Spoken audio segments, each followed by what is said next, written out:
తెలుగు శ్రోతలందరికీ నమస్కారం అండి. మన శ్రీదేవి గిరిధర్ ఛానల్కి మీ అందరికీ స్వాగతం. దాంపత్య వనం నవల వింటున్నామండి. రచన శ్రీమతి ఎద్దనపూడి సులోచనారాణి గారు. ఇక ఇది ఆఖరి భాగం. ఈ భాగం ఎలా ఉంటుందో తెలుసుకుందామండి ఇప్పుడు. ఇక ఆలస్యం చేయకుండా కథలోకి వెళ్ళిపోదాం. వీడియో చూసిన వెంటనే లైక్ చేసి షేర్ చేసి మన ఛానల్ని తప్పకుండా సబ్స్క్రైబ్ చేసుకోండి. బెల్ ఐకాన్ యాక్టివేట్ చేసుకోండి. వారం రోజులు గడిచాయి. రత్నకి జగదంబ గారి పోర్షన్లో జీవితం సాఫీగానే గడిచిపోతోంది. ఫల్గుణ రోజు వచ్చి వెళ్తున్నాడు. వారి వివాహం తండ్రికి ఇష్టం లేదని ఫల్గుణ చెప్పాడు. అతను సాయంత్రం వరకు ఉండి వెళ్ళిపోతాడు.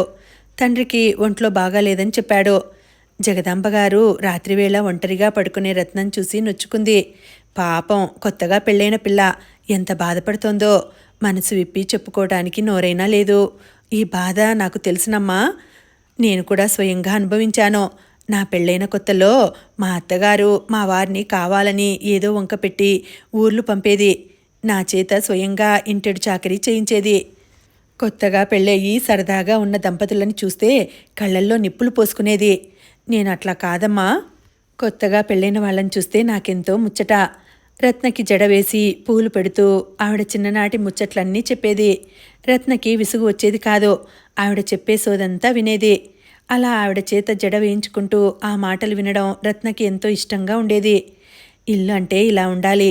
పెద్దవాళ్ల కబుర్లు, కమ్మటి పోపు వాసన, పంపులో నీళ్ల చప్పుడు, రేడియో పాటలు. రత్నకి చాలా హాయిగా ఉండేది. బాల్కనీలో సాయంత్రం వేళ నిల్చుండి సూర్యాస్తమయం చూసేది. ఈరోజు ఎక్కడికో వెళ్ళాలి, ఎవరినో కలవాలి, ఏ వస్తువునో చేతులు మార్చాలి అనే భయం, బెదురు, నుదురు లేని చల్లటి సాయంత్రం. ఇలా నిలబడటం ఎంత హాయిగా ఉందో. పుట్టి బుద్ధి ఎరిగిన తర్వాత ఇంత శాంతంగా ఎప్పుడూ లేదు. ఫల్గుణకి చేతులెత్తి మొక్కాలనిపిస్తుంది. అతను తనకి ఎంతో సాయం చేస్తున్నాడు.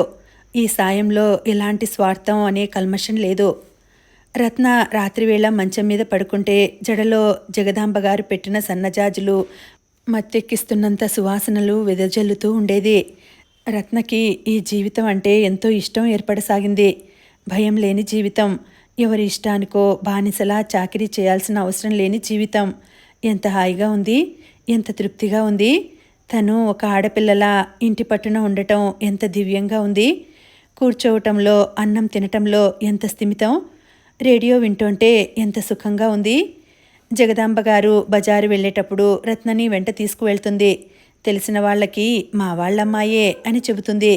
నిన్న సాయంత్రమే ఆవిడ అక్క మనవడు పుట్టినరోజైతే వాళ్ళు వచ్చి పిలిచారు. జగదాంబ గారు వచ్చి తనతో పేరెంటానికి రమ్మనమని అంది. ఫల్గుణ ఆవిడతో వెళ్ళమని చెప్పాడు. భయపడవద్దన్నాడు. మూగపిల్లలాగానే ఉండమన్నాడు. రత్న కట్టు బొట్టు ఇప్పుడు పూర్తిగా మారిపోయినాయి. పొందికగా వాయిల్ చీర కట్టుకుంటుంది. నుదుట కనుబొమ్మల మధ్య చిన్నటి గుండ్రటి బొట్టు, చేతికి మట్టి గాజులు. రత్నం చూసిన ఎవరైనా అతి సాధారణమైన అమ్మాయి అనుకుంటారు. రత్నకి డ్రైవింగ్, స్విమ్మింగ్ లాంటివి వచ్చునని, డిస్కో డ్యాన్స్ వచ్చునని ఎవరూ అనుకోరు. జగదాంబ గారితో వెళ్ళిన ఆ పేరెంటం ఎంతో చూడముచ్చటగా ఉంది. కుర్చీలో కూర్చోపెట్టిన ఆ చిన్న పిల్లవాడిని చూస్తుంటే రత్న మనసులో రకరకాల కోరికలు మొలకెత్తినాయి. ఆ పేరంటం, ఆడవాళ్ళు, ఆ పట్టుచీరలు, నగలు చూస్తూ వారి కబుర్లు వింటూ కూర్చుంది. మనుషులందరి జీవితం ఒక్కటే, కానీ వారు పుట్టి పెరిగిన పరిస్థితులు ఎంతో ప్రభావితం చేస్తాయి. వాటి వల్లనే అమ్మాయిలు గృహిణులు అవటమో, క్యాబరే డాన్సర్లు అవటమో జరుగుతుంది. వాటి వల్లనే సంస్కారం ఉండటమో లేకపోవటమో జరుగుతుంది. మనిషి మట్టిలాంటి వాడు అయితే ఈ పరిస్థితులు కుమ్మరి చేతుల్లో చట్రం లాంటివి. దాని మీద తిరిగే నమూనా బట్టే కాకుండా ఆకారం మారేది. అది అందంగా తయారైతే విలువైన వస్తువుగా ధనవంతుల ఇళ్లలోకి వెళుతుంది, లేకపోతే పేదవాడికి ఉపయోగపడుతుంది. జగదంబ గారితో పేరంటం నుంచి రిక్షాలో వస్తుంటే ఎదురుగా సుపరిచితమైన అంబాసిడర్ కారు కనిపించింది. అందులో జగదీష్ ఉన్నాడు. అతను చూడగానే చప్పున కొంగు తీసి ముఖం కప్పుకోవాలని ఎంతగానో అనిపించింది. కానీ ఫల్గుణ మాటలు గుర్తుకు వచ్చాయి. భయపడవద్దని అన్నాడు. రత్న ధైర్యం తెచ్చుకుని బజార్లో మనుషుల్ని చూడసాగింది. జగదీష్ కారు రత్న రిక్షా వెంటే వచ్చింది. అతను అప్రతిభుడైనట్లు రత్ననే చూస్తున్నాడు. ఈ అమ్మాయి రత్నలా ఉంది, రత్నేనా అనే అనుమానం అతని ముఖంలో స్పష్టంగా కనిపిస్తోంది. అతనిలో కనిపిస్తున్న ఆ తికమకతో రత్నకి చాలా ధైర్యం వచ్చింది. ఏయ్ రిక్షా ఆపు! జగదీష్ కారు స్లో చేసి రిక్షా అతన్ని అనుసరిస్తూ అన్నాడు. రిక్షా ఆగింది. జగదీష్ కారు దిగి వచ్చాడు. ఏయ్ రత్న, రిక్షా దిగు అన్నాడు. ఆమె అమాయకంగా కొత్తవాడిని చూసినట్టు చూసింది. జగదాంబ గారు జగదీష్ని రత్నని మార్చి మార్చి చూసింది. రత్న, ఎవరతను అంది ఆవిడ. ఏమో తెలియదు అన్నట్లు పెదవి విరిచి చెయ్యి ఊపింది. నాటకాలు వేయకు, దిగో అన్నాడతను. రత్న కంగారుగా ఆవిడ వైపు చూసింది. ఎవరినాయనా నువ్వు అంది ఆవిడ. నీ మనమరాలి మొగుడిని. అతను కసిగా అని రత్నని చెయ్యి పట్టి లాగాడు. ఆమె విడిపించుకుని పులిని చూసిన మేకపిల్లలా బెదిరిపోయినట్టు జగదాంబ గారి చెయ్యి గట్టిగా పట్టుకుంది. నీకు తెలియదా అందావిడ. రత్న తెలియదన్నట్టు తల ఊపింది. అంతే. జగదాంబ గారు వెంటనే రత్న చెయ్యి మీద చెయ్యి వేసిన జగదీష్ చేతి మీద ఒక్క దెబ్బ కొట్టింది. ఓరి దొంగ విధవా, సూటు బూటు వేసుకుని దర్జాగా పెద్ద మనిషిలా వచ్చావు మా పిల్లని ఎత్తుకుపోవడానికా? ఏమయ్యా రిక్షా అయినా, అట్లా నోరు వెళ్ళబెట్టుకొని చూస్తావేమయ్యా? వాడిని ఒక్కటి కొట్టలేవు? ఓరి నాయనో, ఓరి దేవుడో, పట్టపగలే ఇంత రౌడీతనమా! రక్షించండి, రక్షించండి! ఆవిడ రిక్షా ఎక్కి అరవసాగింది. చుట్టుపక్కల వెళ్లే జనం సైకిళ్ళు ఆపి మోటార్ సైకిళ్ల మీద ఆగి ఆటోల్లోంచి దిగివచ్చి గుమిగూడారు. జగదంబ గారికి ఎదుటవారు చెప్పేది వినపడదు. అందుకనే తనే చేతులు తిప్పుతూ అరవసాగింది. విధవ చచ్చినాడు, ఆ పిల్ల చెయ్యి పట్టుకున్నాడు, నా మెడలో గొలుసు లాగుదామని కాబోలు. ఒకతను జగదీష్ చెయ్యి పట్టుకున్నాడు. ఏమయ్యా, ఏమిటా ధైర్యం నీకు? ఆ అమ్మాయి నా భార్య అన్నాడు జగదీష్. రత్న జగదంబ గారికి అతి కష్టం మీద సైగలతో అతను అన్నది చెప్పింది. అది వినగానే ఆవిడ, ఓరి నీ నోరు పడిపోను, ఎంతకి తెగించావురా? ఎవర్రా నీ భార్య? ఎంత అబద్ధం! పదా, పోలీస్ స్టేషన్కి పదా అంది. ఇంతలో అక్కడికి పోలీసులు రానే వచ్చారు. పోలీస్ స్టేషన్లో జగదాంబ గారు అరిచింది. ఏం పోలీసులయ్యా మీరు? పట్టపగలు మా పిల్లని ఒక రౌడీ విధవ చెయ్యి పట్టుకుంటే వాడిని చాచి లెంపలు పగలగొట్టక సాక్ష్యాలు గిక్షాలు అంటూ నీళ్లు నములుతారా? మా అమ్మాయికి పెళ్ళయింది, మా అల్లుణ్ణి పిలిపిస్తాను అంటూ ఫల్గునకి ఫోన్ చేయించింది. అరగంటలో ఫల్గున స్కూటర్ మీద ఫ్రెండ్స్తో కలిసి వచ్చాడు. అతను రత్న తన భార్య అన్నాడు. రిజిస్టర్ మ్యారేజ్ అయిందని చెప్పాడు. జగదీష్ పెళ్లి అయినట్టు రుజువు చేయలేకపోయాడు. ఫల్గున రత్నని విడిపించుకుని తీసుకువచ్చాడు. ఆటోలో వస్తుంటే రత్న అతని భుజం మీద మూర్చిపోయింది. మర్నాడు పేపర్లో పెద్ద పెద్ద అక్షరాలతో నగరంలో పట్టపగలే రౌడీ దౌర్జన్యం అంటూ జగదీష్ ఫోటో వేసి క్రింద జరిగినది రాశారు. ఇలా చేస్తే పర్వాలేదా అంది రత్న. ఈ కయ్యానికే నేను చూస్తున్నాను అన్నాడతను. ఫల్గున 3 రోజులు గడిచినా రాలేదు. రత్నకి ఆదుర్దాగా అనిపించింది. ఇల్లు విడిచి వెళ్లాలంటే భయం. వాళ్ళ నాన్నకి ఎలా ఉందో ఏమిటో అంది జగదంబ. సాయంత్రం అయింది. రత్న ఇక ఉండలేకపోయింది. తల నిండా కొంగు కప్పుకొని క్రిందకి దిగి వచ్చింది. ఆటో ఎక్కి ఫల్గున అడ్రస్ చెప్పింది. ఆటో సరాసరి అతని ఇంటికి వచ్చింది. తలుపులు తీసే ఉన్నాయి. రత్న ఇంట్లోకి వచ్చింది. అక్కడ కనిపించిన దృశ్యం చూసి నీరైపోయింది. ఫల్గున మంచం మీద ఒంటి నిండా కట్లతో పడుకొని ఉన్నాడు. రత్నం చూడగానే అతని చెల్లెలు పరిగెత్తుకు వచ్చి చెయ్యి పట్టుకుంది. రత్న, అన్నయ్యకి మొన్న యాక్సిడెంట్ అయింది, కాస్తలో ప్రమాదం తప్పింది, లేకపోతే ప్రాణం పోయేదే అంది. రత్న ఫల్గున మంచం దగ్గరికి వెళ్ళింది. మాటల శబ్దానికి అతను కళ్ళు తెరిచాడు. రత్నం చూడగానే చెయ్యి చాచాడు. రాలేకపోయాను, యాక్సిడెంట్ అయింది.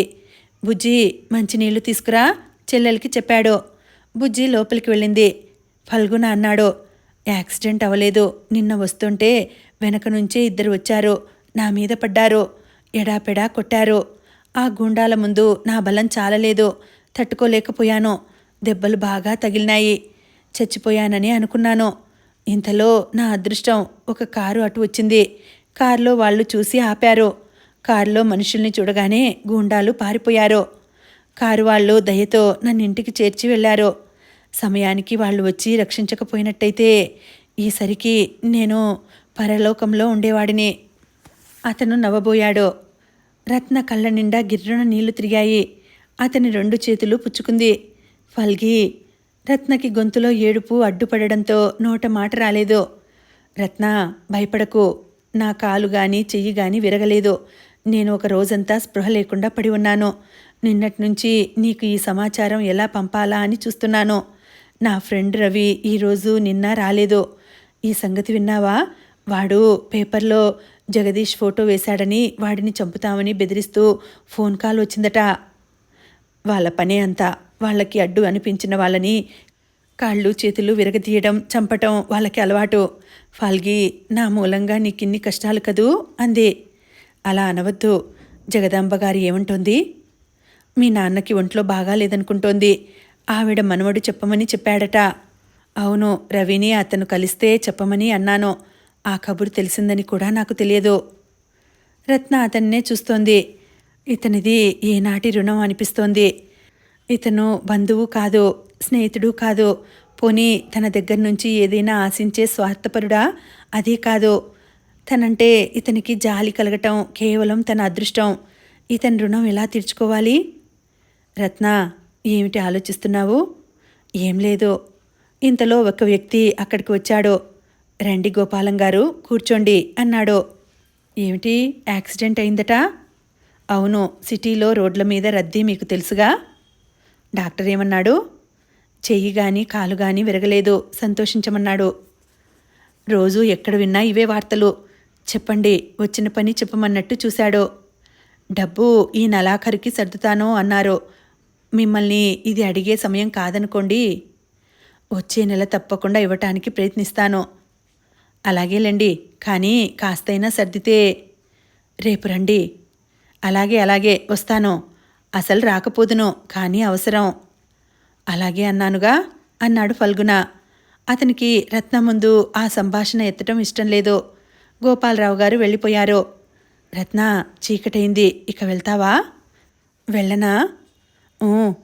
ఇప్పుడు నాన్న బజార్ నుంచి వస్తాడు. ఆయన నిన్ను చూశాడంటే మళ్ళీ గొడవ చేస్తాడు. నేను ఒక్కడిని ఇంటికి వస్తే పర్వాలేదట, నువ్వు రాకూడదట. నాతో రాజీకి వచ్చాడు. ఇంకా కొన్నాళ్ళు పోతే నువ్వు వచ్చినా పర్వాలేదు అంటాడనుకో. రత్న వెళ్ళటానికి లేచింది. బుజ్జి, ఫల్గుణ పిలిచాడు. ఏమిటన్నయ్యా? మన ఇంటి వెనక ఆటో రిక్షా రాము లేడు, అతన్ని నేను రమ్మన్నానని పిలుచుకురా. అలాగే అన్నయ్యా. బుజ్జి పరిగెత్తింది. రత్న, ఇంటికి వెళ్ళి హాయిగా నిద్రపో. దీని గురించి ఆలోచించకు.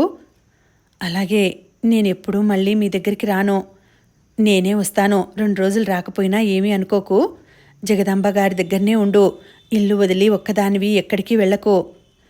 అలాగే. అన్నం తిను, మానకు. అట్లాగే.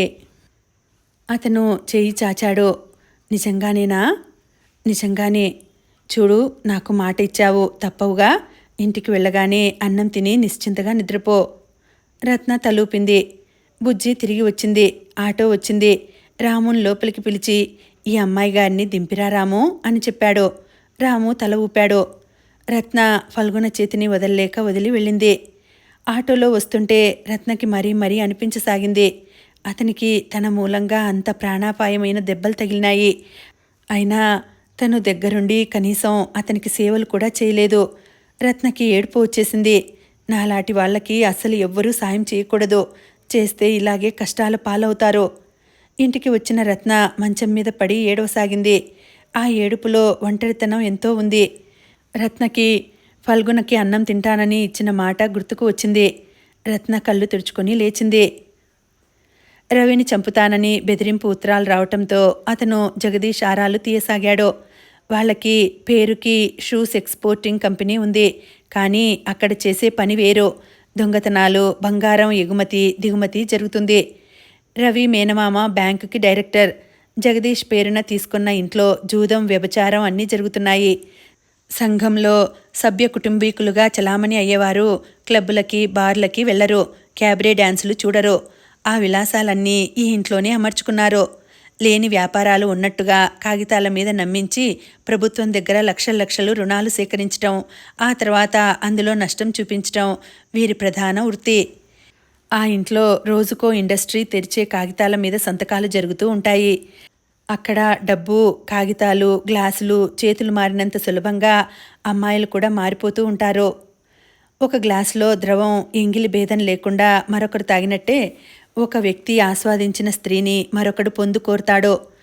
రవి ఈ బండారం బట్టబయలు చేయటానికే ఒక యువతికి ఇద్దరు భర్తలు, ఏ భర్త నిజమైన భర్త అనే శీర్షిక పెట్టి దాని క్రింద రత్న, జగదీష్, ఫల్గుణ ఫోటోలు వేశాడు.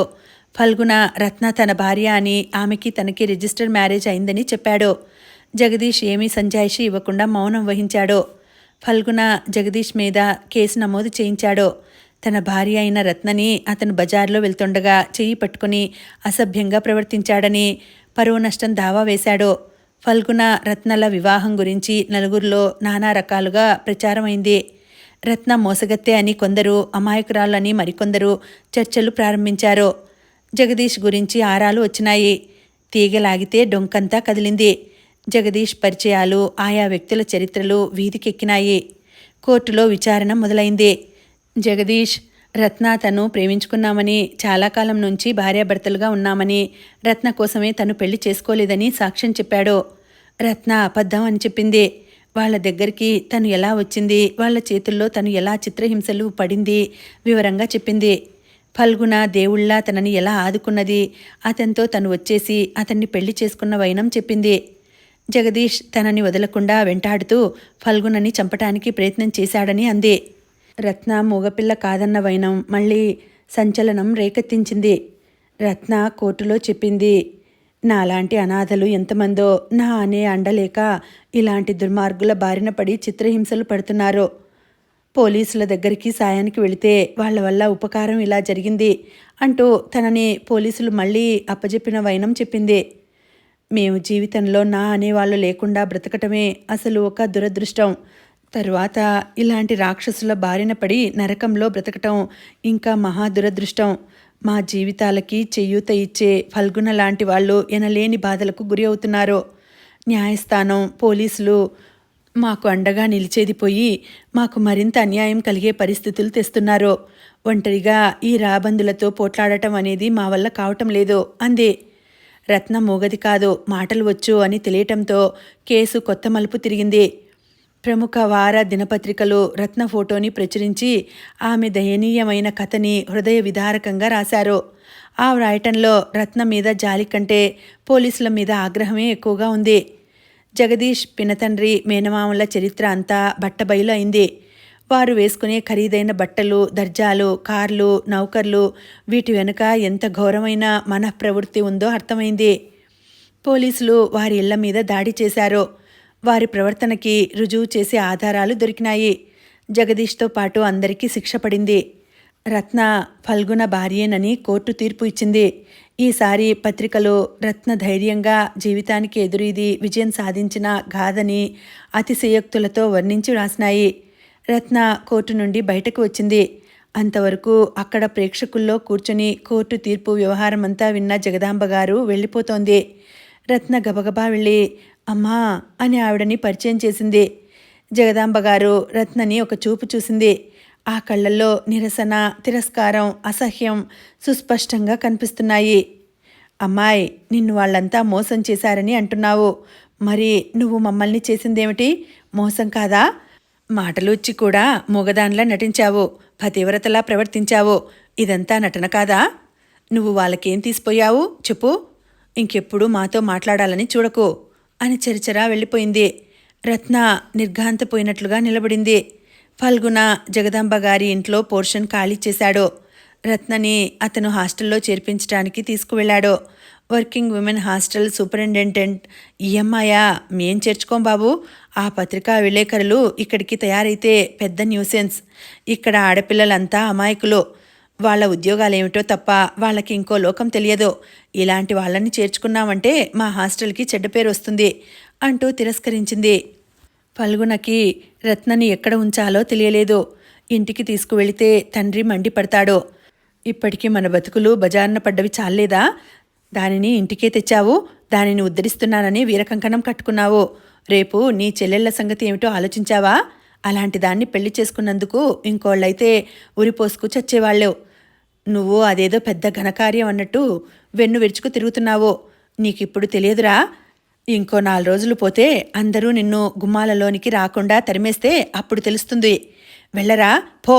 కన్న కొడుకు అయినందుకు చాలా మంచి కిరీటమే నా నెత్తిన పెట్టావు. ఈ వీధిలో తలెత్తుకోలేకపోతున్నాను. బజార్లో కాలు పెట్టడం ఆలస్యం. ప్రతి ఒక్కరూ పిలిచి ఆ రత్నని మీవాడు ఎలా చేసుకున్నాడు, మీరెలా ఊరుకున్నారు అని అడుగుతున్నారో.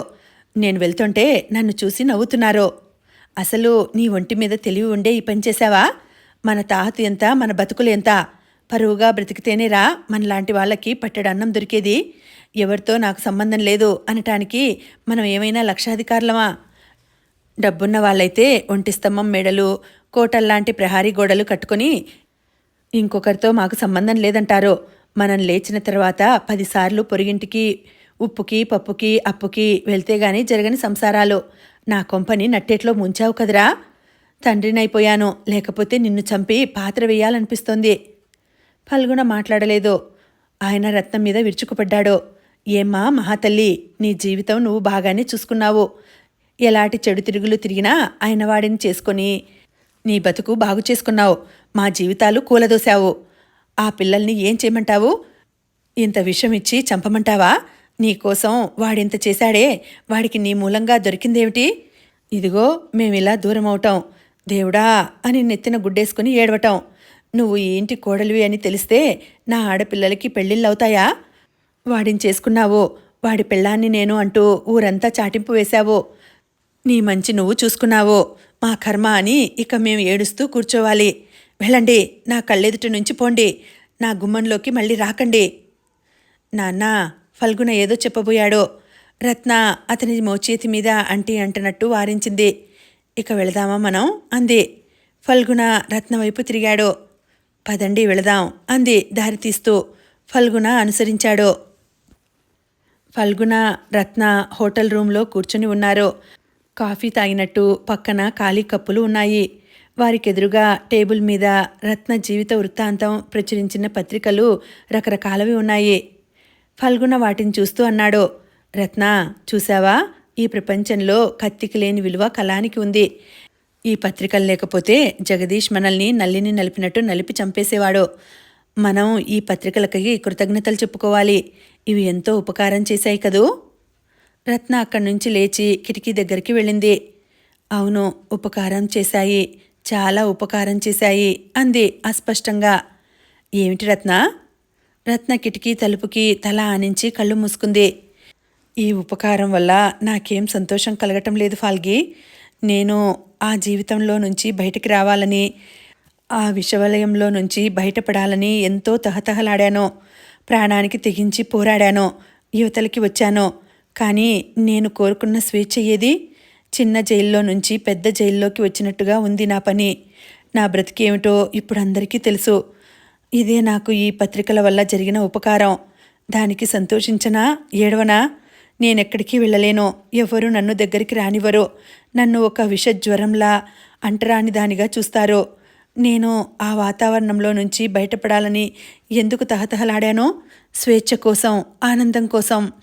ఆ రెండూ నాకు కరువేనని ఇప్పుడే తెలుస్తోంది. నేను ఒంటరిదాన్నే. ఎక్కడున్నా, ఎలాంటి పరిస్థితుల్లో ఉన్నా ఒంటరిదాన్నే. నాకెవ్వరూ సాయం చేయలేరు, ఎవ్వరూ చేయలేరు. రత్న ఏడవసాగింది. ఫల్గుణ లేచి వచ్చాడు.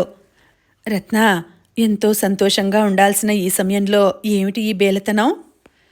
బేలతనమే ఫాల్గి, నా మనసంతా బేలతనమే. ఇన్నాళ్ళు నేను పోరాడినదేమిటో నాకిప్పుడు అర్థమైంది. నేను నా అదృష్టంతో యుద్ధం చేశాను. దానిని లొంగదీసుకోవాలని వెర్రి ప్రయత్నం చేశాను. అదృష్టం నన్ను చూసి విరగబడి నవ్వుతోంది. నేనేం చేయలేను దాన్ని. దాని చేతుల్లో నేను బానిసనే.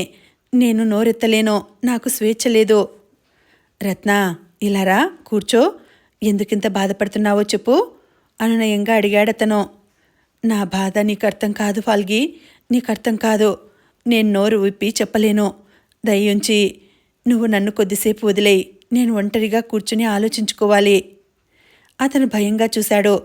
ఏమిటా ఆలోచన? నాకు చెప్పకూడదా? ఊహూ. అయితే నేనిక్కడి నుంచి కదలను. దయ్యుంచి వెళ్ళు ఫాల్గి. నేను వెళ్ళను. అతను అక్కడున్న కుర్చీలో కూర్చున్నాడు. నేనేమీ అఘాయిత్యం చెయ్యను, సరేనా? నేను వెళ్ళిపోవడం అంత అవసరమా? అవును. నువ్వు ఎదురుగా ఉంటే నా ఆలోచనలు సక్రమంగా ఉండవు. అతని కళ్ళల్లో బాధ కనిపించింది. ఆల్ రైట్, అలాగే రత్న.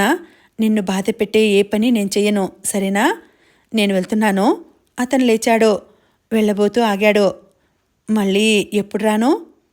రేపురా. ఊహూ, నేను ఫోన్ చేస్తాను. ఒక్కదానివి ఉండగలవా? ఉండగలను. అంత ధైర్యం ఎప్పుడు వచ్చిందబ్బా? చెప్పానుగా, నేనిక పోరాటం మానేశాను. అదృష్టంతో రాజీ పడుతున్నాను. అతను గుమ్మం వరకు వెళ్ళి వెనక్కి తిరిగి చూశాడు. రత్న గదిలో బొమ్మలా నిలబడి ఉంది. ఆ కళ్ళల్లో ఎందుకోగాని పెను తుఫానులా బాధ కనిపిస్తోంది. అతను అడిగాడు మళ్ళీ, రత్న, నువ్వు మామూలుగానే ఉన్నావుగా? ఉన్నాను. చెయ్యకూడని పని ఏది చెయ్యవుగా? ఊహూ. వాగ్దానమేనా? ఒట్టు. అతను నిశ్చింతగా చూసి వెళ్ళిపోయాడు. రత్న అతను వెళ్ళిపోగానే అక్కడ కుర్చీలో కూలబడింది. మరుక్షణం సోఫా చేతిమీద తలదాచుకుని వెక్కి వెక్కి ఏడవసాగింది. ఆ ఏడుపు హృదయ విదారకంగా ఉంది. రత్న స్నానం చేసి బట్టలు మార్చుకుని జడ వేసుకుని వచ్చింది. ఇంతలో కాలింగ్ బెల్ మోగింది. రత్న వెళ్ళి తీసింది. సర్వీస్ బాయ్ వచ్చాడు. వాడికి రత్న ఫలానా అని తెలుసు కాబోలు. ఎగాదిగా చూస్తూ, మీకోసం ఒక ముసలాయన వచ్చాడు, కలవాలిట అన్నాడు. ఆ అనటంలో గుడార్థం ఉంది. వాడు పళ్ళు ఇక్కిలిస్తున్నట్టుగా నవ్వుతున్నాడు. పేరేమిటట అంది. నేనడగలేదు. సరే, పంపించు. వాడు మళ్ళీ అనవసరంగా నవ్వాడు. రత్న ఒంటిమీద తేళ్లు జరుళ్ళు పాకినంత కంపనం, అసహ్యం కలిగినాయి. రత్న వాడి మొహం మీద తలుపు వేసినట్టు దడాలున వేసింది. 10 నిమిషాల తర్వాత మళ్ళీ కాలింగ్ బెల్ మోగింది. రత్న వెళ్ళి తీసింది. తల మీసాలతో సహా నెరిసిన ఒక పెద్ద ఆయన లోపలికి వచ్చాడు. నా పేరు రాఘవరావు. ఆయన జేబులో నుంచి కార్డు తీసి ఇచ్చాడు. కార్డులో ఆయన పేరు పక్కన ఎల్ఎల్బి అని ఉంది. ఆయన లాయరు. తనతో ఏం పని? నువ్వే రత్నమాలవి కదూ? అవును. నేను మీతో ఒక అరగంట మాట్లాడాలి. కూర్చోండి అంది. ఆయన చేతిలో ఉన్న బ్రీఫ్ కేసు టేబుల్ మీద పెట్టి కుర్చీలో కూర్చున్నాడు. రత్న కూడా కూర్చుంది. చెప్పండి అంది. చూడమ్మా, నేను నీకు కొన్ని విషయాలు చెప్పడానికి వచ్చాను. అవి చెప్పే ముందు నీకు నా గురించి చెప్పుకోవాలి. నా పేరు పాండు శంకరం. నేను వకీల్ని. మీ నాన్న నాకు తెలుసు. రత్న ఉలిక్కిపడ్డట్టుగా తలెత్తి చూసింది. మీ తాతగారు, నాయనమ్మ అందరూ నాకు తెలుసు. మా అమ్మ? వాడిగా ఉంది ఆ జవాబు. మీ అమ్మ కూడా తెలుసు. రత్న చురుగ్గా ఆయన కళ్ళల్లోకి చూసింది. ఆ మాటలు అనేటప్పుడు ఆయన కళ్ళల్లో ఏహ్యభావం లేదు. మీ అమ్మా నాన్నల పెళ్లి ఎలా జరిగిందో నీకు తెలియదేమో. చూచాయిగా విన్నాను. ఆయన క్లుప్తంగా జరిగిందంతా చెప్పాడు. మీ నాన్న బ్రతికి ఉన్నప్పుడే ఆస్తి కోసం మీ తాతగారి మీద దావా వేశారు. మీ నాన్న చచ్చిపోవటంతో అది ఆగిపోయింది. మీ అమ్మ తర్వాత నీ తరపున వేయించింది. సూరయ్య అప్పుడు నిన్ను పెంచుతున్నాడు. ఆయనకి వకాల్తానామా ఇచ్చింది మీ అమ్మ. ఆయన నాకిచ్చాడు. గెలిచిన ఆస్తిలో నాకు పావువంతు షేర్ ఇచ్చేట్టు మీ అమ్మ ఖరారునామా వ్రాసి ఇచ్చింది. ఆ ఆస్తి కోసం నేను యుద్ధం చేస్తూనే ఉన్నాను. ఇంతలో మీ తాతగారు పోయారు. మళ్ళీ ఆగిపోయింది. మీ నాయనమ్మ పెద్ద లాయర్లనే పెట్టించింది. కానీ లాభం లేకపోయింది. చివరికి నేనే గెలిచాను. అది గెలిచి 3 ఏళ్ళయింది. ఈ లోపల నేను నీకోసం ఎంతో ప్రయత్నం చేశాను. కానీ నీ వివరాలు తెలుసుకోలేకపోయాను. సూరయ్య మరణించటంతో నాకు వివరాలు తెలుసుకునే ఆసరా పోయింది. 2,50,000 రూపాయలు ఆస్తి, ఒక ఇల్లు, తోట నీ వాటాకి వచ్చినాయి. నేనే అమ్మేసి బ్యాంకులో వేశాను. నా వాటా నేను తీసుకున్నాను. అది వడ్డీ పెరిగి ఇప్పటికి 2 లక్షలైంది. నీ వివరాల కోసం నేను ప్రయత్నిస్తూనే ఉన్నాను. ఈ పేపర్లో నీ గురించిన వార్తలు పడినాయి. ఆ కేసు నేను క్షుణ్ణంగా చదివాను. నీ సాక్ష్యంలో నువ్వు ఫలానా వారి కూతురువి అని మా అబ్బాయి చెప్పాడు. నేను ఈ మధ్య ఊళ్ళో లేను. బొంబాయిలో మా అమ్మాయి దగ్గర ఉంటున్నాను. నాకు కీళ్లవాతం, ఎక్కువ కదల్లేను. మా అబ్బాయి ఉత్తరం రాస్తే నేనే నా చేతులతో నీ ఆస్తి నీకు స్వాధీనపరచాలని స్వయంగా వచ్చాను. ఆయన బ్యాగ్ తెరిచి అందులో నుంచి కోర్టు కాగితాలు, ఎఫ్డిఆర్లు తీసి రత్న చేతికి ఇచ్చాడు. రత్న వాటివైపు వెర్రిదానిలా చూస్తోంది. 4 లక్షల రూపాయలు. తనకింత డబ్బు. రత్నకి మతిపోయినట్టుగా ఉంది. నాది అనే డబ్బు ₹1 కంటికి ఇంతవరకు కనిపించలేదు. ఏనాడు ఎరగదు. జగదీష్ వాళ్ళు కావలసినవి ఇచ్చేవారు, కానీ డబ్బు చేతికి ఇచ్చేవాళ్ళు కాదు. వాళ్ళెప్పుడైనా ఏ కాస్తైనా ఇస్తే అది వాళ్ళ డబ్బుగానే ఉండేది. పైసలతో సహా వాళ్ళకి ఖర్చు పెట్టినది చెప్పాల్సి వచ్చేది. ఆయన చెబుతున్నాడు, ఎన్నాళ్ల నుంచో ఈ డబ్బు నీకు ముట్టజెప్పాలని మా అబ్బాయికి కూడా చెప్పాను. నేను బ్రతికుండగా కనుక్కోలేకపోతే వాడి హయాంలోనైనా నీ ఆరా తీయాలని అన్నాను. డబ్బు మనం ఒకళ్ళది తీసుకోకూడదు, మనది వృధా చేసుకోకూడదు అనే సత్యం నమ్మేవాడిని. నా జీవితకాలంలో ఇలా ఎంతమందివో దావాలు గెలిచి డబ్బు పదిలంగా అందజేశాను. నూజివీడు రాజుగారి విషయంలో ఏమైందంటే, ఆయన ఆ కథంతా చెబుతున్నాడు. కానీ రత్న చెవులకి అదేం ఎక్కటం లేదు.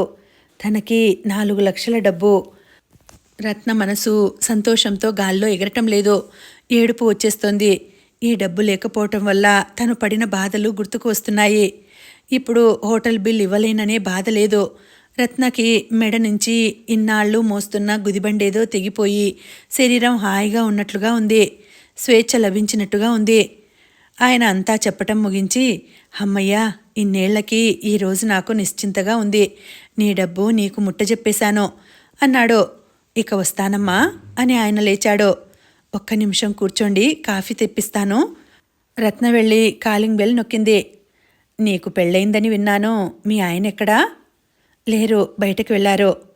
డబ్బు జాగ్రత్తమ్మా, 3 లక్షలు దాచుకున్నా 1 లక్షతో వ్యాపారం చేసుకోవచ్చు. డబ్బుని శ్రద్ధగా మనం చూస్తే మనల్ని అదే చూస్తుంది, పాడు చేసుకోవద్దు. ఆయన డబ్బుని గురించిన జాగ్రత్తలు వర్ణిస్తున్నాడు. సర్వర్ ఇంతలో కాఫీ తెచ్చాడు. రత్న ఆయనకి కప్పులో కాఫీ పోసి ఇచ్చింది. మా అమ్మ మీకు బాగా తెలుసా అండి అంది. మీ అమ్మ నాన్న ఇద్దరూ తెలుసు. ఆయన కొద్దిసేపు వాళ్ళ గురించి ఆపకుండా అనేక విషయాలు చెప్పాడు. రత్నకి ఆ కబుర్లు ఎంతసేపు విన్నా విసుగు రావటం లేదు. ఆయన చివరికి అన్నాడు, చూడమ్మా, పెళ్ళి అనేది సరిగ్గా జరిగితే శాంతి సుఖాలు ఇంటికి తోరణాలు కడతాయి. అదొక పూదోటగా వర్ధిల్లుతుంది. అందులో అవకతవకలున్నాయనుకో, అప్పుడు పెళ్ళనేది ఒక కీకారణ్యం అవుతుంది. ఆ దాంపత్యవనంలో మనుషులు తాము ఎందుకోసం ఇక అడుగు పెట్టామో మర్చిపోతారు. ప్రతి మనిషి ఈ వనంలో అడుగుపెట్టి తమకి కావాల్సిన పవిత్రమైన దేవాలయం నిర్మించుకోవాలి. లేకపోతే అశాంతి, వేదన అనే క్రూర మృగాల బారిన పడక తప్పదు. రత్న ఆయన చెప్పిన చివరి మాటలని అత్యంత శ్రద్ధగా వింది. ఆయన లేస్తూ, ఎప్పుడైనా మీ ఆయనని తీసుకుని రమ్మా అన్నాడు. రత్న తలూపింది. రత్న పుట్టి బుద్ధి తెలిసిన తర్వాత మా ఇంటికి రామ్మా అనే మర్యాదతో కూడిన ఆహ్వానం వినటం ఇదే ప్రథమం. ఆయన రత్నకి చెప్పి వెళ్ళిపోయాడు. రత్న తలుపు వరకు వచ్చి సాగనంపింది. రాత్రి అయింది.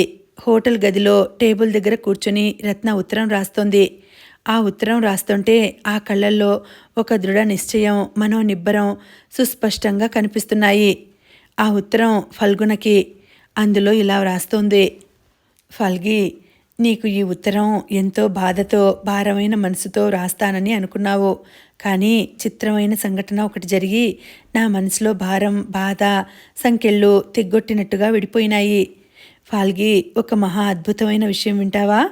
ఉదయం వరకు ఈ హోటల్ బిల్లు ఎలా చెల్లించాలా అని సతమతమవుతూ భయంతో కృంగిపోతున్న నేను ఇప్పుడు 4 లక్షలకి వారసురాలినయ్యాను. నాకు మతి చెల్లించలేదు. నేను పిచ్చి మాటలు రాయటం లేదు. ఇది యథార్థం. నాన్న ఎప్పుడో తాతయ్య మీద వేసిన దావా గెలిచారట. వకీలు నన్ను వెతుక్కుంటూ వచ్చి ఆ డబ్బు నాకు అప్పగించి వెళ్ళాడు. ఆ కాగితాలు, ఎఫ్డిఆర్లు చూస్తే నువ్వే దిమ్మెరిపోతావు. ఇదే కాబోలు అదృష్టదేవత చిరునవ్వు అంటారు. ఇది నాకు నిజంగా నా జీవితానికి ఒక మహా అద్భుతంగానే అనిపిస్తోంది. ఫాల్గి, ప్రతి మనిషికి డబ్బు కొండంత అండా అంటారు. నాలాటి నా అనేవాళ్ళు లేని వాళ్ళకి కనీసం ఈ డబ్బు అండైనా ఉంటే జీవితం కొంత సాఫీగా గడుస్తుంది. ఏ అండా లేని వ్యక్తి మరో దురదృష్టవంతుడు కదూ. ఈరోజు ఈ డబ్బు తృణప్రాయంగా అనిపిస్తోంది. ఎందుకో తెలుసా? ఈనాడు ఇది నాకే విధంగానూ ఉపయోగపడదు. ఏం చేసుకోను ఈ డబ్బు? చదువుకోవటానికి పనికి వస్తుందా? పెళ్లి చేసుకోవటానికి పనికి వస్తుందా? ఏం చేసుకోను దీన్ని? నాకు కలిగిన చెడ్డ పేరును ఇది తుడిచివేయలేదు. నేను పడిన కష్టాలు, ఆ అనుభవాలు నా నుంచి దూరం చేయలేదు. ఈ డబ్బు నా జీవితంలోకి చాలా ఆలస్యంగా వచ్చింది. దీని రాక ఒక్క 10 సంవత్సరాల కిందటైతే నేను మనసారా స్వాగతం పలికేదాన్ని. నాకిప్పుడు డబ్బుతో ఏం పని లేదు, దాని అండలు నాకేం అవసరం లేదు అనే స్థితికి వచ్చాను నేను. ఫాల్గి, నేను నీకు ఉత్తరం రాయటానికి కూర్చోబోతుండగా ఆయన వచ్చాడు. నేను నీకు ఏం చెప్పాలనుకున్నానో తెలుసా? నేను ఈ పరిసరాలకి ఈ వ్యక్తులకి దూరంగా వెళ్ళిపోవాలని అనుకుంటున్నాను. నేను ఇక్కడుంటే నన్ను వదలవు. నా కోసం ఇంకా ఇంకా నిందలు అవమానాలు భరిస్తావు. మీ నాన్న అన్నదే నా చెవుల్లో నిన్నటి నుంచి గింగురుమంటోంది. వాడి నుంచి నువ్వు ఇంత పొందావు, వాడికి నువ్వేం ఇవ్వగలుగుతావు? ఆ మాట నన్ను దశకంఠాలతో వెంటాడుతోంది. సమాధానం చెప్పమని నిలదీస్తోంది. అవును, నిజమే. నేను నీకు ఏం ఇవ్వగలను? అవమానం తప్ప. అందుకే కాబోలు స్నేహమైనా పెళ్ళైనా సమాన ఫాయాలో కావాలి అన్నారు. మన ఇద్దరికీ స్నేహం కలవటం కేవలం నా అదృష్టం. నా మీద నీకు అభిమానం ఎందుకు కలిగిందో నాకిప్పటికీ తెలియటం లేదు. ఎందుకంటే నాకు నువ్వు చేసిన సాయంలో స్వార్థం లేదు. అది నాకు బాగా అర్థమవుతుంది. నిస్వార్థంగా మంచి మనసుతో నాకు తోడ్పడిన నువ్వు లోకం దృష్టిలో ఒక మామూలు వ్యక్తివి అయినా నా దృష్టిలో ఒక మహనీయుడివే. నువ్వు నన్ను జగదీష్ వాళ్ళ బారి నుంచి రక్షించటానికే పెళ్లి చేసుకున్నావని, నువ్వు నాకు ఒక ఆశ్రయం ఇవ్వటానికి ఆ పని చేశావని నాకు తెలుసు. కానీ నా ఆడ మనసు ఏం ఆలోచిస్తోందో తెలుసా? మనసా వాచా నేను నీ భార్యని కావాలని, మనకి ఒక ఇల్లు ఉండాలని, మనకి పిల్లలు పుట్టాలని ఇలా ఎన్నెన్నో అనిపిస్తున్నాయి. నాది దురాశ అని నాకు తెలుసు. నాకు అలాంటి మంచి గృహిణి అయ్యే అర్హత అదృష్టం లేవని తెలుసు. నువ్వు నాకు ఒక మంచి స్నేహితుడివి అంతే. నేనెంతో బలం కూడదీసుకుంటున్నాను. ఎందుకో తెలుసా? నీ జీవితంలో నుంచి నిశ్శబ్దంగా నేను నిష్క్రమించాలి అని. నాకు ఇంత ఉపకారం చేసిన నీకు నా వల్ల మంచే జరగాలి కానీ చెడు జరగకూడదు. నా కోసం నువ్వు డబ్బు అప్పు చేసి తెచ్చి ఖర్చు పెట్టడం నాకు తెలుసు. నేను అప్పుడు అనుకునేదాన్ని, ఇతనికి నేనేమి ఇవ్వగలను అని. ఫాల్గి, నేను ఇంత చిన్న వయసుకే 100 సంవత్సరాల అనుభవం పొందిన దురదృష్టవంతురాల్ని. నా ఈడు వాళ్ళకి ఇంకా పెళ్ళిళ్ళే జరగవు. నాకు తల పండినంత అనుభవం, 10 జీవితాలు గడిపినంత అలసట. నేనెప్పుడైనా సుఖంగా ఆనందంగా ఉన్నాను అంటే అది నీ దగ్గరున్నప్పుడే. రమేష్ ఇంట్లో నేను గడిపిన రోజులు, జగదాంబ గారి ఇంట్లో నేనున్న రోజులే నా జీవితంలో మధుర క్షణాలు. ఇంకా ఈ జీవితం నేను అనుభవిస్తున్నట్లుగా ఫీల్ అయ్యాను. ఫాల్గి, నేను నా జీవితంలో నుంచే కాదు ఈ లోకం నుంచే శాశ్వతంగా వెళ్ళిపోతున్నాను. ఎందుకంటే ఈ జీవితాన్ని ఏం చేసుకోవాలో నాకు తెలియటం లేదు. ఇన్నాళ్ళు నేను జగదీష్ వాళ్ళ దగ్గర ఉండగా విముక్తి కోసం పోరాడాను. ఇప్పుడు ఈ స్వతంత్రం ఏం చేసుకోవాలో నాకు తోచటం లేదు. నాకు అతి మామూలు ఆడపిల్లలా బ్రతకాలని ఉంది. అది సాధ్యం కాదని నాకు తెలుసు. ఎందుకంటే ఈ కోర్టులు, కేసులు, ఈ పత్రికలు నా జీవితాన్ని బట్టబయలు చేశాయి. దాపరికం అనేది లేకుండా నన్ను నడి వీధిలో నిలబెట్టినాయి. నాకు స్వేచ్ఛ లేదు అని నాకిప్పుడే తెలిసింది. జీవితంలో నుంచి విముక్తి చెందేటప్పుడు నీ చల్లటి చెయ్యి నాకు ఆసరాగా ఉంది. నాకు అదే 10,000 అనిపిస్తోంది. ఫాల్గి, ఈ డబ్బు నీకు రాస్తున్నాను. దీంతో నాలాంటి అనాథ పిల్లలకి సాయం జరిగే పని ఏదైనా చెయ్యి. నా కోసం నువ్వు చేసిన అప్పులు తీర్చేయి. నన్ను ఒక జ్ఞాపకంగా నీ మనసులో మిగిల్చుకుంటే అదే చాలు నాకు. నేను పిరికితనంతో ఈ పని చేయటం లేదో, సంతోషంగా చేస్తున్నాను. నేను బ్రతికి ఉంటే ఏ తోడు లేకుండా బ్రతకలేను. అలా బ్రతికితే లోకం నన్ను బ్రతకనీయదు. శూలాల్లాంటి చూపులతో మాటలతో నన్ను చిత్రహింస చేస్తుంది. నాకు మళ్ళీ మా అమ్మ పోలిక రాకూడదు. నా జీవితం అమ్మ జీవితంలా అవ్వకూడదు. అందుకే వెళ్ళిపోతున్నాను. నా శరీరాన్ని నువ్వే దహనం చెయ్యి. నువ్వు వేరే పెళ్లి చేసుకో. నా చావుతో నీ సమస్య కూడా తీరిపోతుందని నా ఆశ. మనిద్దరం భార్యాభర్తల సంబంధం లేకుండా స్నేహితులుగానే బ్రతికినా ఈ పాపిష్టి లోకం నమ్మదు. నన్ను నీ భార్యగానే అంటుంది, నిన్ను నా భర్తగానే చూస్తుంది. ఈ బంధం తెగాలంటే మృత్యువు తప్ప నాకు మార్గం కనిపించటం లేదు. నేను సుఖంగా సంతోషంగా చచ్చిపోతున్నాను. ఈ ఉత్తరం రేపు ఉదయం నీకివ్వమని చెబుతాను. నువ్వు వచ్చేసరికి నా శరీరం చల్లబడుతుంది. నేను గాఢ నిద్రలో ఉంటాను. నన్ను నువ్వు లేపలేవు. నువ్వు పిలవగానే లేవనందుకు నన్ను క్షమించమని ఇప్పుడే అడుగుతున్నాను. భగవంతుడు నన్ను ఎన్ని కష్టాలు పెట్టినా మీలాంటి మంచి స్నేహితుణ్ణి నాకు ప్రసాదించి నన్ను మళ్ళీ సేదదీర్చాడు. చెబితే నువ్వు వెళ్ళనీయవు. అందుకే చెప్పకుండా వెళ్ళిపోతున్నాను. నన్ను క్షమించు. నీ రత్న. నీ దగ్గర ఒకే ఒక్కసారి అబద్ధం ఆడాను. నేనేమీ చేయకూడని పని చేశానని. ఇంతకంటే గత్యంతరం లేకపోయింది. నన్ను క్షమించు. రత్న. రత్న ఉత్తరం రాసి కవర్లో పెట్టి అంటించింది. కాగితాలు ఎఫ్ఆర్డిఆర్లు హోటల్ లాకర్లో పెట్టి ఆ తాళం చెవి ఆ ఉత్తరంతో జత చేసింది. ఆ లాకర్ని ఫల్గుణ తప్ప ఇంకెవరూ తెరిచేటందుకు అధికారం లేదని పోలీసు కమిషనర్కి చీటీ వ్రాసింది. ఈ ఆత్మహత్యకి కారణం తన పరిస్థితులే అని వ్రాసింది. అన్నీ కలిపి అక్కడ పెట్టింది. నిద్రమాత్రల సీసా తెచ్చుకుని సోఫాలో కూర్చుంది. ఒక్కసారి గదంతా కలియ చూసింది. జీవితమా సెలవు, పోతే నేను, నాతో నువ్వు యుద్ధం చేసే పరిస్థితికి గుడ్ బై అనుకుంది. తర్వాత మంచినీళ్లు తెచ్చుకొని ఒక్కొక్క మాత్ర మింగింది. కొద్దిసేపటి తర్వాత సోఫాలో ఒరిగిపోయింది. రత్న మెల్లగా కళ్ళు తెరిచింది. మత్తుగా భారంగా ఉన్న కళ్ళ ఎదురుగా ఫల్గుణ ముఖం కనిపించింది. రత్న పిలిచాడతను. అతని కంఠం ఎంతో అనునయంగా ఉంది. ఫాల్గి చెయ్యి చాచింది. అతను మంచం మీద కూర్చున్నాడు. ఎంత పని చేశావు రత్న? అతని కంఠం గద్గదికంగా అయింది. నేను బ్రతికి బయటపడ్డావు. నేను రావటం ఇంకో గంట ఆలస్యమై ఉంటే. అతని కంఠం వణికింది. అతను చెప్పాడు. ఎంతసేపు కాలింగ్ బెల్ కొట్టినా తెరవలేదు. సర్వర్ని పిలిచి తలుపులు తన్ని లోపలికొచ్చాం.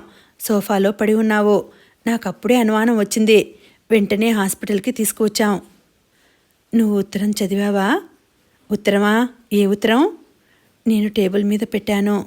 నీరసంగా అంది. నేను చూడలేదు. అసలు ఇంకేదైనా గమనించే పరిస్థితిలో ఉన్నానా నేను? రత్న మాట్లాడలేదు. చెప్పు, ఇలాంటి పిచ్చి పని ఎందుకు చేశావు? బ్రతికి ఉంటే బాధ కాబట్టి. ఎవరికి అని ఎవరన్నారు? లోకం అంతా అంటుంది. అతను ఆవేశంగా రత్న చేతులు పట్టుకున్నాడు. నీకు లోకమే కావాలా? నేను అవసరం లేదా? నీకు లోకం సంగతి ఎక్కువ, నా బాధ లేదా? ఫాల్గి, నేను నీకోసం ఇంత ధైర్యంగా ఎందుకు చేశానంటావు? ఎందుకో నువ్వు ఎప్పుడూ చెప్పలేదు. నువ్వు మూర్ఖురాలివి అనుకోలేదు. నా మనసు నీకు అర్థమైందనుకున్నాను రత్న.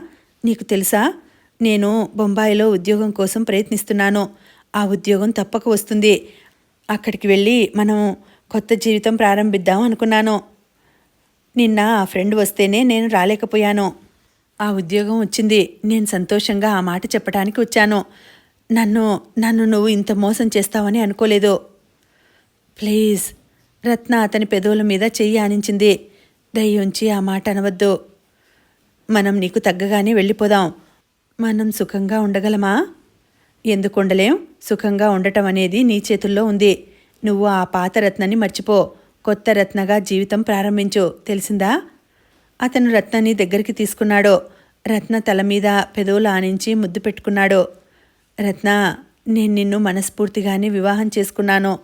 ఈ మాట అప్పుడే చెప్పాలనిపించింది. ఈ గొడవల్లో నాకు అవకాశమే చిక్కలేదు. నువ్వు మనస వాచ నా భార్యవి, సరేనా అన్నాడు. రత్న అతని గుండెలకి తల ఆనించుకుంది. ఇక మరో ప్రమాదం నుండి తనని రెండోసారి ఫల్గుణ రక్షించాడు. రత్న అతని గుండెలకి ముఖాన్ని అదుముకుంది. అతని సాన్నిహిత్యం, స్పర్శ సుఖంగా అనిపించసాగినాయి. రత్న లాయరు గారి ఇల్లు వెతుక్కుంటూ వచ్చింది. ఆయన వరండాలో కూర్చుని పైపు కాలుస్తూ కనిపించాడు. రామ్మా రా, మీ ఆయన ఏడి అన్నాడాయన. ఆయన రాలేదండి అంది. కూర్చో. రత్న కూర్చుంది. ఏమిటి చెప్పు అన్నాడాయన. రత్న వెంట తెచ్చిన బ్యాగు ఆయన దగ్గర బల్ల మీద పెట్టింది. ఏమిటది? నా ఆస్తికి సంబంధించిన కాగితాలు, ఎఫ్డిఆర్లు. ఎందుకు తెచ్చావు? అవి నాకు వద్దండి. ఆ డబ్బుని నాలాంటి బీద పిల్లల సహాయార్థం ఇచ్చేట్టుగా మీకు అప్పగిస్తూ నేను రాసిన కాగితం ఇందులో ఉంది. అది మీ ద్వారా సద్వినియోగం అవుతుందనే నమ్మకం నాకు ఉంది. అది ఇచ్చి వెళ్ళటానికే వచ్చాను. అదేమిటమ్మా, ఆ డబ్బు నీకు వద్దా? వద్దండి. లేచింది రత్న. ఎందుకని? అంతకంటే విలువైనది నా జీవితంలో నాకు దొరికింది. అందుకే దానిని నేను నాకంటే దురదృష్టవంతులకి ఉపయోగపడేందుకు వదిలేస్తున్నాను. నేను వెళ్తున్నాను. నేను మీకు ఇక కనిపించను అంటూ రత్న వడివడిగా మెట్లు దిగి వెళ్ళిపోయింది. లాయర్ గారు పైపు పీల్చడం మర్చిపోయినట్టుగా ఆశ్చర్యంగా అటే చూస్తుండిపోయారు. యువతలకి వస్తున్న రత్న ముఖంలో కాస్తంత కూడా విచారం లేదు. ఆ కళ్ళు మంచి పని చేశాను అనే తృప్తితో వెలిగిపోతున్నాయి. కొత్త జీవితానికి నాంది వాచకం పలుకుతున్నట్లుగా రత్నకి ప్రకృతి ఎంతో అందంగా కనిపించింది. రత్న మనసు ఏనాడు ఎరగనంత ఆనందంగా, తృప్తిగా ఉంది. సమాప్తం. మళ్ళీ వచ్చే వీడియోలో కలుసుకుంటానండి. అంతవరకు సెలవు. నమస్తే.